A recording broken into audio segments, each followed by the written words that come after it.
इंदौर में निमाड़ के गांधी कहे जाने वाले स्वतंत्रता सेनानी काशीनाथ त्रिवेदी की 121वीं जयंती इस बार नई सोच और सामाजिक बदलाव के संदेश के साथ मनाई गई। कार्यक्रम में साफ संदेश दिया गया कि अगर समाज को आगे बढ़ाना है तो महिलाओं को केंद्र में रखना ही होगा। संस्था कल्याणी द्वारा आयोजित व्याख्यान माला के चौथे वर्ष में जयंती को केवल श्रद्धांजलि नहीं बल्कि सामाजिक प्रतिबद्धता का रूप दिया गया। संस्थापक अध्यक्ष कविता त्रिवेदी ने कहा कि दशकों बाद भी काशीनाथ त्रिवेदी का नाम जनमानस में प्रेरणा का स्रोत बना हुआ है और उनकी सोच को जमीनी स्तर पर उतारना ही सच्ची श्रद्धांजलि है। मुख्य वक्ता और उनकी नातिन डॉक्टर प्रीति जोशी ने कहा कि महिला सशक्तिकरण किसी एक वर्ग का मुद्दा नहीं बल्कि राष्ट्र निर्माण की बुनियादी शर्त है। उन्होंने युवतियों को आत्मनिर्भर बनने, अपने अधिकारों के प्रति सजग रहने और नेतृत्व की भूमिका निभाने के लिए प्रेरित किया। कार्यक्रम में यह भी घोषणा की गई कि संस्था अब गांव स्तर पर बदलाव की दिशा में काम कर रही है।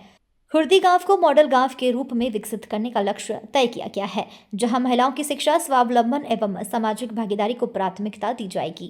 काशीनाथ त्रिवेदी जी, आदरणीय काशीनाथ त्रिवेदी जी मेरे नाना हैं और हम लोग बचपन से वो गांधीवादी थे और बचपन से ही हम लोग उनके साथ में रहे हैं, परिवार में रहे हैं और उनसे हमने बहुत कुछ सीखा है। जैसे मैंने बताया कि वो चरखा काटते थे, स्वावलंबी कपड़े बुनने में स्वावलंबी थे, शक्कर नहीं खाते थे, स्वावलंबन जो सीखा हमने, गरीब लोगों के लिए काम करते थे। बहुत पूरे भारत भर भ्रमण करके उन्होंने भारत के लिए काम किया और चिट्ठियों के माध्यम से हम संपर्क में रहते थे। तो दादा से उन्होंने हमें कुछ बताया नहीं ऐसा करो वैसा करो, और दादा से हमने जीवन जीने का सही तरीका सीखा और उन्हीं के आदर्शों पर, उन्हीं के संस्कारों से हमने कुछ आगे जाके समाज के लिए काम करने की प्रेरणा ली।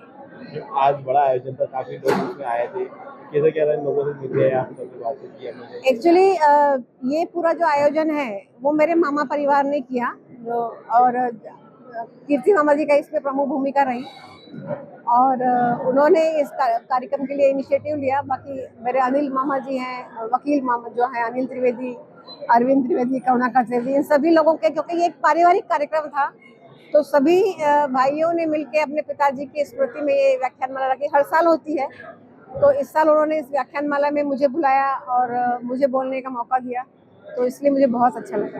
क्या प्रेरणा मिली आपने? कुछ खास कुछ बात है जो आपने बताई? मुझे ये लगता है कि जो मैं इतने सालों से लोगों के साथ में काम कर रही हूँ, गाँव के लोगों के साथ में काम कर रही हूँ, कचरा बीनने वाली महिला के साथ काम कर रही हूँ, तो कोई भी महिला या कोई भी वर्ग जो है वो बड़ा छोटा, गरीब अमीर ऐसा नहीं होता है। हर एक के पास में अपना कोई कौशल है जिसके भरोसे पर वो अपना जीवन निर्वाह करता है। तो हमें भी बराबरी का दर्जा देके उनसे कुछ सीखना चाहिए और उनके साथ दोस्ती करके, तालमेल बना के उनके साथ काम करना चाहिए। मैं डॉक्टर प्रीति जोशी, मैंने नागपुर यूनिवर्सिटी से कंपोस्ट में जैविक खाद में PhD किया है और मैं पिछले 40 सालों से वर्धा और आसपास के शहरों में लोगों के साथ में, किसानों के साथ में, महिलाओं के साथ में काम कर रही हूँ। जयंती के मौके पर पुष्पांजलि अर्पित करते हुए सभी ने संकल्प लिया कि काशीनाथ त्रिवेदी के आदेशों को केवल मंच तक सीमित नहीं रखना है बल्कि समाज के हर वर्ग तक पहुंचाया जाएगा। इंदौर से यह साफ संदेश है कि विरासत तभी सार्थक है जब विकास और बदलाव का रास्ता दिखाए।